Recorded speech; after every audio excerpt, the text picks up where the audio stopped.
Në ndeshjen e zhvilluar ditën e hënë me ekipin e Elbasanit në pallatin e sportit Tomor Sinani, ekipi Teuta Basket tregoi një rigjallërim të energjive të saj e sulmuese, pasumë se kishte psuar një javë më parë. Ndeshja me Elbasanin, që e gjitha një betejë fortë dhe bukur sportive në javën e 6 Superligës, ku djemtë e detit i përballën dallgët e sulmeve të vendësve me kundërsulme të forta dhe elegante, duke arritur një fitore të ndërtuar hap pas hapi e gjujtje pas gjujtje. Kjo dha një rezultat të merituar, megjithëse vinin në këtë ndeshje pas 2 javë mungesash të mjediseve servitore, sepse në fushën e tyre, në pallatin e sportit Ramazan Jala, po zhvilloi një kampionat ndërkombëtar i peshqngritjes.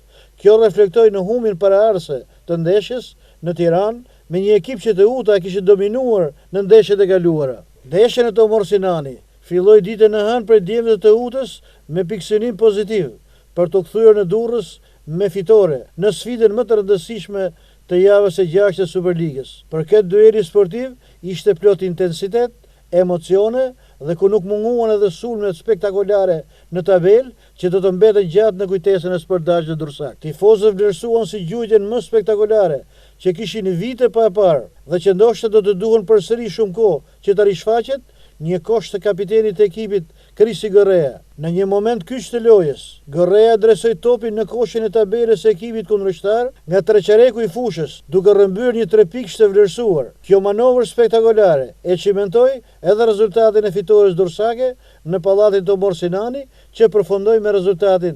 85-97.